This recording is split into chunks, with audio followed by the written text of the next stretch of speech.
दोस्तों नमस्ते। आज हम श्री कृष्ण के बारे में बताएंगे, तो बने रहे हमारे साथ। भगवान श्री कृष्ण द्वापर युग में उज्जैनी में स्थित इसी महर्षि संदीपनी जी के आश्रम में शिक्षा लेने के लिए आए थे।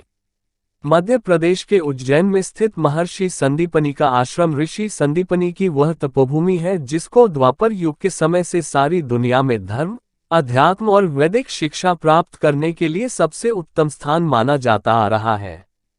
महर्षि संदीपनी का यह आश्रम वही तपोभूमि और शिक्षास्थली है जिसका निर्माण द्वापर युग में महर्षि संदीपनी ने वेद, पुराण, शास्त्र, धर्म और नैतिक शिक्षा के लिए करवाया था।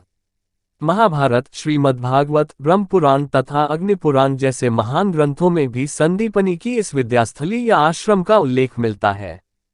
धर्म, अध्यात्मक और मोक्ष की नगरी उज्जैनी में स्थित सांदीपनी आश्रम की प्रसिद्धि और पौराणिकता का महत्व इसलिए भी है क्योंकि श्री कृष्ण, बलराम और उनके मित्र सुदामा ने यहाँ इसी आश्रम में महर्षि संदीपनी से वेदों और शास्त्रों का ज्ञान लिया था। इसीलिए आज भी संदीपनी आश्रम को श्री कृष्ण की विद्यास्थली के नाम से जाना जाता है। पौराणिक साक्ष्यों के अनुसार श्री कृष्ण आज से लगभग 5500 वर्ष पूर्व द्वापर युग में उज्जैनी में स्थित महर्षि संदीपनी के इसी आश्रम में शिक्षा लेने के लिए आए थे। हमारे धर्मग्रंथों में बताया गया है कि कंस का वध करने के पश्चात श्री कृष्ण ने मथुरा का राजपाट अपने नाना उग्रसेन को सौंप दिया था और इसके बाद श्री कृष्ण के पिता वसुदेव और माता देवकी ने बलराम और श्री कृष्ण को यज्ञोपवीत संस्कार और शिक्षा के लिए उज्जैनी में संदीपनी ऋषि के आश्रम में भेजा था, जिसके बाद श्री कृष्ण ने इसी आश्रम में रहकर 66 कलाएं सीखी तथा वेदों और पुराणों का अध्ययन किया था। आश्रम का वह मुख्य स्थान जहां कभी गुरु संदीपनी बैठा करते थे, आज वहां मंदिर के रूप में एक कमरा बना हुआ है। उस कमरे के भीतर गुरु शिष्य परंपरा को अलग अलग तरह से मूर्ति रूप में दर्शाया गया है। इन्हीं मूर्तियों में से एक गुरु संदीपनी की प्रतिमा और प्रतीकात्मक रूप से उनकी चरण पादुकाएं दर्शाई गई हैं और जहां बैठकर बलराम, श्री कृष्ण और सुदामा विद्यार्जन किया करते थे, आज उसी स्थान पर उनकी प्रतिमाओं को भी पढ़ने और लिखने की मुद्रा में दर्शाया गया है।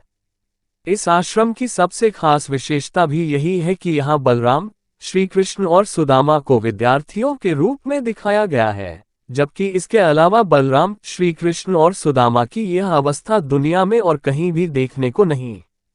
गुरुकुल की दीवारों पर बने श्री कृष्ण, बलराम और सुदामा सहित महर्षि सांदीपनी के विभिन्न भित्ति चित्रों में कृष्ण की विभिन्न प्रकार की लीलाओं को बड़ी ही सुंदरता से दर्शाया गया है। आश्रम में ही महर्षि संदीपनी स्मृति ग्रंथालय भी है जिसमें उनके जीवन से संबंधित विभिन्न प्रकार के ग्रंथ और वेद पुराणों को रखा गया है।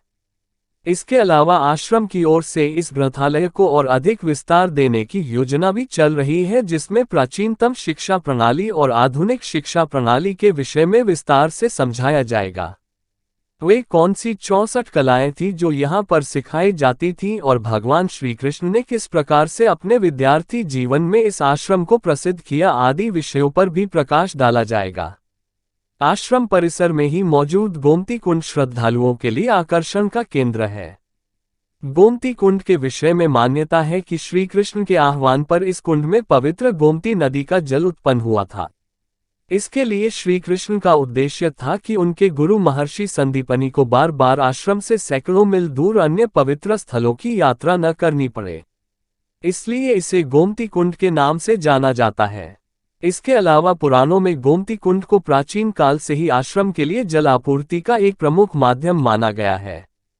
आश्रम के पास ही में स्थित एक अंकपट को लेकर लोगों में ऐसा विश्वास है कि श्री कृष्ण ने सर्वप्रथम यहीं बैठकर अंक लिखने का अभ्यास किया था और इसी कारण इस संपूर्ण क्षेत्र को प्राचीन काल से ही अंकपात क्षेत्र के नाम से जाना जाता है।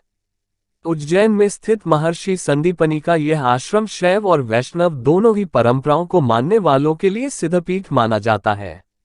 गुरु पूर्णिमा और जन्माष्टमी जैसे विशेष अवसरों पर आज भी हजारों की तादाद में श्रद्धालु इस आश्रम में आते हैं। इन विशेष अवसरों पर यहाँ ऋषि संदीपनी, श्री कृष्ण, बलराम और सुदामा की प्रतिमाओं का पूरी विधि विधान के साथ पंचामृत व गंगाजल से अभिषेक किया जाता है और इसके बाद हवन भी किया जाता है। मध्ययुगीन इतिहास में पाए गए तक्षशिला और नालंदा विश्व प्रसिद्ध शिक्षा केंद्रों की तरह ही द्वापर युग में भी वेद और विज्ञान की शिक्षा के क्षेत्र में उज्जैन एक महत्वपूर्ण केंद्र था।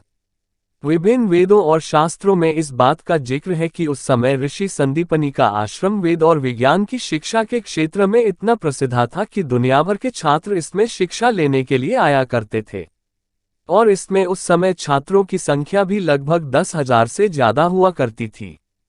और गुरु संदीपनी के उन्हीं विद्यार्थियों में भगवान श्री कृष्ण, उनके मित्र सुदामा और भाई बलराम ने भी शिक्षा प्राप्त की थी। हालांकि आज यह कोई बहुत बड़ा या भव्य आश्रम नहीं है, बल्कि एक मामूली सा दिखने वाला और अन्य मंदिरों और आश्रमों की भीड़ में खो जाने जैसा ही है।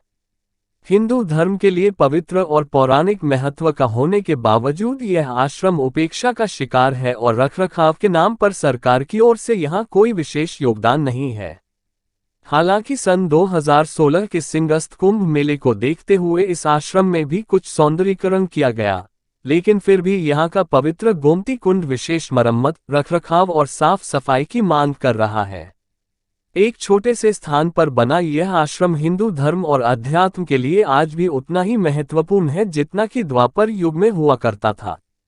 किसी समय यह आश्रम चारों ओर से घने वनों तथा फलों के पेड़ों से घिरा रहता था और श्री कृष्ण अपने मित्रों के साथ मिलकर यहाँ के उसी जंगल में ईंधन के लिए लकड़ियां बिनने जाया करते थे। लेकिन अब यहाँ सिर्फ इंसानी भीड़ देखने को मिलती है, जबकि घने जंगलों के नाम पर यहाँ मात्र कुछ ही पेड़ पौधे नजर आते हैं। देश भर और दुनिया के कई हिस्सों से उज्जैन दर्शन के लिए आने वाले श्रद्धालुओं की संख्या यहाँ आसानी से देखने को मिल जाती है। इस आश्रम का एक सबसे अनोखा और आश्चर्यचकित करने वाला रहस्य यह है कि यहाँ आश्रम के सामने ही मराठा शैली में बना श्री कुंडेश्वर महादेव मंदिर है, जो 84 महादेवों में से एक है। श्री कुंडेश्वर महादेव के विषय में ऐसा माना जाता है कि पूरी पृथ्वी पर यही एक ऐसा शिवलिंग है जिसके सामने नंदी की एक ऐसी छोटी दुर्लभ मूर्ति है जो खड़ी है, जबकि आमतौर पर अन्य सभी मंदिरों में बैठी हुई ही दिखाई देती है। नंदी की इस विशेष मूर्ति के बारे में मान्यता है कि जब श्री कृष्ण इस आश्रम में आए तो कार्तिक मास की बैकुंठ चतुर्दशी के दिन अवंतिका के राजा महाकाल स्वयं उनसे मिलने के लिए गुरु संदीपनी के आश्रम में पधारे थे। और जब बात गुरु के सम्मान की हो तो भला नंदी बैठ कैसे सकते थे, इसलिए वे खड़े ही रहे। और मान्यता है कि तभी से इस आश्रम में श्री कुंडेश्वर महादेव और श्री कृष्ण के मिलन के विशेष अवसर पर प्रत्येक बैकुंठ चतुर्दशी को यहाँ हरिहर मिलन के रूप में मनाया जाता है। इसके अलावा इसी श्री कुंडेश्वर महादेव मंदिर के पीछे की तरफ एक अन्य मंदिर भी है जो श्री सर्वेश्वर महादेव मंदिर के नाम से प्रसिद्ध है। इस मंदिर के बारे में बताया जाता है कि इसकी स्थापना भी लगभग 5500 वर्ष पहले द्वापर युग में हुई थी। श्री सर्वेश्वर महादेव के इस शिवलिंग के विषय में माना जाता है कि यह शिवलिंग भी लगभग 5500 वर्ष पुराना शिवलिंग है और इसे स्वयं महर्षि संदीपनी ने बिल्व पत्र से उत्पन्न किया था। इस शिवलिंग की जलाधारी में पत्थर के शेषनाग के दर्शन होते हैं जो प्रायः पूरे भारतवर्ष में और कहीं नहीं है। बताया जाता है कि महर्षि संदीपनी इसी मंदिर में बैठकर तप किया करते थे। महर्षि संदीपनी आश्रम उज्जैन शहर के मंगलनाथ रोड पर अनकपात क्षेत्र में आता है। उज्जैन के रेलवे स्टेशन और बस अड्डे से यहाँ की दूरी लगभग 6 किलोमीटर और महाकालेश्वर ज्योतिर्लिंग मंदिर से मात्र 4 किलोमीटर है। इस आश्रम तक पहुँचने के लिए शहर में चलने वाली सिटी बस, ऑटो एवं टैक्सी सेवा आसानी से उपलब्ध हो जाती है। धन्यवाद दोस्तों।